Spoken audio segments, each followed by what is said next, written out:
Kung ikaw mo nakabalo bitaw ka sa background, kung blood na gani makita ni mo nga fresh kayo kay mo to nag-istorya mi sa kana kitang hello kana nag-istorya mi sa supervisor ma'am.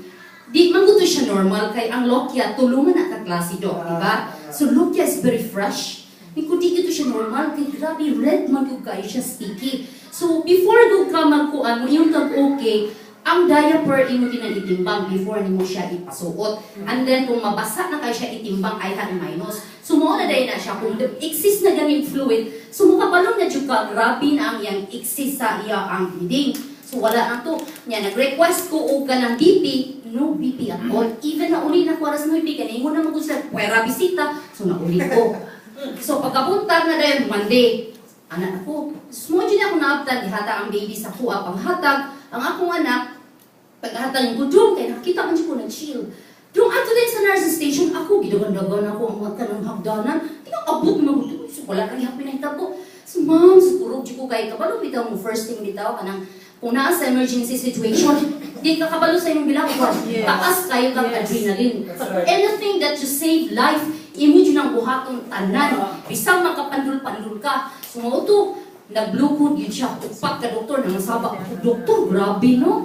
Kaya imagine ka, November 9 ang ang baby, wak pa katutoy. So imagine, kung ikakakaw November 9 to 10. Diba, November 9, 10, 11, wak yun siya meal. Kaya case basis ko na siya. Wala siya meal ma-produce. Iko, Dok, ang bata nag-chill. So meaning, nag-hypoglycemia na siya. Kanya, dehydrated, kaya wala siya meal. Please lang, hangyo, Diyog ko, may adto na siya sa nursery. Dagan na yun sila.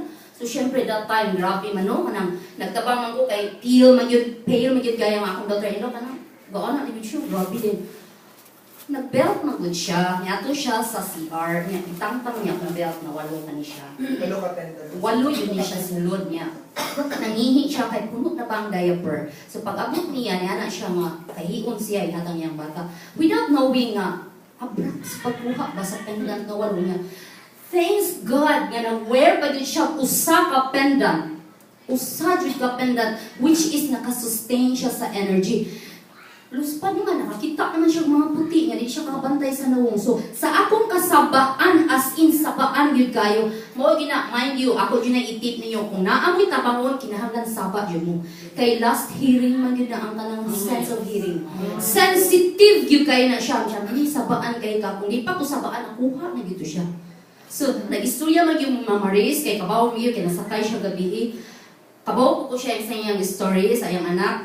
Muna ako, it's a fulfillment sa ako. Ang part ba, mo naka-save ko life ko. Super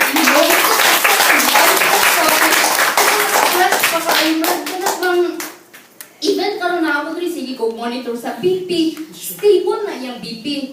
So, mga na nga, kakang nurse, nag-istorya yun sa chief nurse, kaya ako gitsyang fire. Even the student, in kumam, di yun tamang tiwas mo, mag-abot yun talaga bugado ka, I have to consult na. Ako, thank you ma'am, na-apoy ka na. Na-apoy ko, kaya nga, nung larga mag ko 18. So busy yun ko, mubalik pa ko, I have to consult my lawyer. Ano, di ko kay,